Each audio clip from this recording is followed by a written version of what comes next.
दोस्तों, एक डायलॉग आपको याद होगा कि नीतीश कुमार तो मौके के मुख्यमंत्री हैं, मेरा नेता तो लालू प्रसाद यादव है। यह शब्द थे शहाबुद्दीन के और इस शब्द से ही लालू प्रसाद यादव के प्रति वफादारिता दिखती है कि शहाबुद्दीन कितने वफादार थे। लेकिन आज जो है आरजेडी शहाबुद्दीन की पत्नी हिना साहब को बाहर कर दिया आरजेडी के राष्ट्रीय कार्यकारिणी से। राष्ट्रीय कार्यकारिणी से ही नहीं बाहर किया बल्कि पार्लियामेंट्री सेंट्रल बोर्ड का जो संगठन है उससे भी बाहर कर दिया।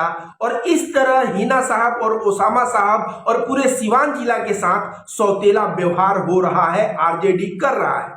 आपको बता दें दोस्तों, ये वही हिना साहब है जो शहाबुद्दीन की पत्नी है और शहाबुद्दीन पूरे बिहार में उनकी जो है तूती बोला करती थी और खासकर अल्पसंख्यक वोट किधर जाएगा ये शहाबुद्दीन के इशारे पे तय होता था।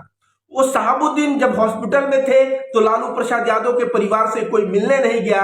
उनके निधन होने के पश्चात भी लालू प्रसाद यादव की तरफ से कोई इनिशिएटिव नहीं लिया गया कि उनका शव सिवान आ सके और सिवान दफन हो। नहीं आ सका, खैर कोई बात नहीं है, लेकिन हिना साहब को ये लोग पार्लियामेंट्री बोर्ड में और राष्ट्रीय कार्यकारिणी में जगह दे के रखे थे, लेकिन अब जो है उससे भी नाम को हटा दिया। इसका मतलब साफ है, कहीं ना कहीं शहाबुद्दीन का नाम मिटाना चाहती है आरजेडी। कहीं ना कहीं सिवान जिले का जो प्रभुत्व था बिहार के राजनीति पे, वह सिवान जिले का प्रभुत्व को कम करना चाहती है।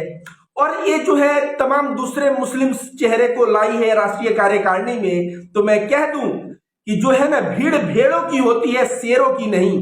शहाबुद्दीन एक शेर था, आप जो है भेड़ों को जगह दोगे तो भेड़ों को जगह देने से बिहार के राजनीति में कुछ बदलाव नहीं होना है। यह बहुत ही दुर्भाग्यपूर्ण है दोस्तों, क्योंकि देखिए मुसलमान तबका बीजेपी को बिहार में आने नहीं देगा और बीजेपी को बिहार में नहीं आने देने के लिए जब मुख्य चुनाव होगा 2026 का तो मुसलमान किस तरफ जाएगा आप बताइए? बीजेपी के खिलाफ जो पार्टी है उसी में जाएगा। और बीजेपी के खिलाफ पार्टी कौन है? आरजेडी है, जदयू है। तो आरजेडी और जदयू में जब मुस्लिम जाएगा तब इनकी सरकार बनेगी तो बीजेपी राज्य से बाहर रहेगा। क्योंकि बीजेपी राज्य में आने के बाद जो है हो सकता है मदरसों का सर्वे या तमाम ऐसे कई कार्य चालू हो जाए जिसके वजह से मुसलमान जो है वह कार्य नहीं चाहेंगे हो और वह हमेशा वोट करेंगे बीजेपी के एंटी खेमे के लोगों को। लेकिन क्या होगा जब बीजेपी बराबर आरजेडी प्लस जदयू हो जाए?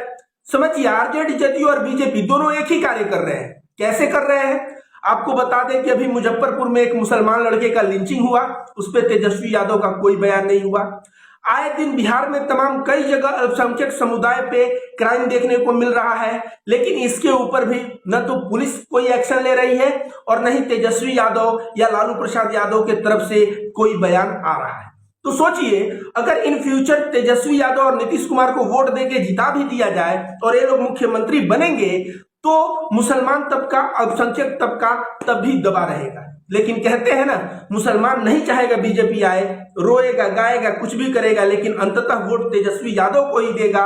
और यह बात तेजस्वी यादव को पता चल गया है कि मुसलमान जाएगा तो जाएगा कहां, क्योंकि गोपालगंज में भाषण देते हुए उन्होंने यह बात भी कह दिया था कि मुसलमान जाएगा तो जाएगा कहां। तो मुसलमान खैर ओवैसी की तरफ चला गया, लेकिन चूंकि यह उपचुनाव था, उपचुनाव में लोग सोचते हैं कि सबक सिखाना जरूरी है, लेकिन जब मुख्य चुनाव आता है तो यही लोग बदल जाते हैं। और जब लोग जो के पास दो विकल्प में एक विकल्प चुनना होगा तो एंटी बीजेपी विकल्प चुनेंगे, और एंटी बीजेपी जब विकल्प चुनेंगे तो कहीं ना कहीं वह विकल्प के तौर पे आरजेडी और जदयू के गठबंधन को ही वोट देंगे। और इस बात से तेजस्वी यादव बाखूबी जो है इस बात को जानते हैं। उनको सबक सिखाने का प्रयास मुसलमानों ने गोपालगंज में किया, लेकिन लगता है उस सबक का असर नहीं है। यह बताता है कि हिना खान जैसे कद्दावर नेता, शहाबुद्दीन के बेटे जैसा कद्दावर नेता को राष्ट्रीय कार्यकारिणी से हटा देना, सेंट्रल पार्लियामेंट्री कमेटी से हटा देना, यह कहीं ना कहीं दर्शाता है कि तेजस्वी यादव ने सीख लेने के बजाय इन्होंने ठान ही लिया है कि आरजेडी को ए टू जेड पार्टी, मतलब ए टू जेड पार्टी में मुसलमान को घटा दीजिए। ए टू जेड आरजेडी में सम्मान पाएंगे, लेकिन जो मुसलमान रहेगा उनको सबसे निचले दर्जे का नेता या सबसे निचले दर्जे का वैल्यू दिया जाएगा। यह तेजस्वी यादव का कहीं ना कहीं प्लान बता रहा है। मैं कहना चाहूंगा कि सिवान जिला के लोगों से और जितने भी अल्पसंख्यक हैं खासकर उनसे कि इस डिसीजन का विरोध होना चाहिए, जोरदार विरोध होना चाहिए, क्योंकि आरजेडी को मुसलमान शुरू से अपना पार्टी मानता रहा है और इस तरह से मुसलमानों के साथ जो भेदभाव शुरू हुआ है यह भेदभाव कहीं ना कहीं गलत है। और तेजस्वी यादव वो समझ नहीं रहे हैं, मुसलमान अंततः वह सोच रहे हैं उन्हीं को वोट करेगा, लेकिन कहीं मुसलमानों का दिमाग घूम गया और वो अपना वोट ओवैसी साहब के तरफ घुमा दिए। तो ये तेजस्वी यादव विपक्ष में जैसे अखिलेश यादव बैठे हैं वैसे तेजस्वी यादव जो है विपक्ष में बैठे नजर आएंगे। जब मुलायम सिंह यादव थे क्यों विपक्ष में नहीं बैठा?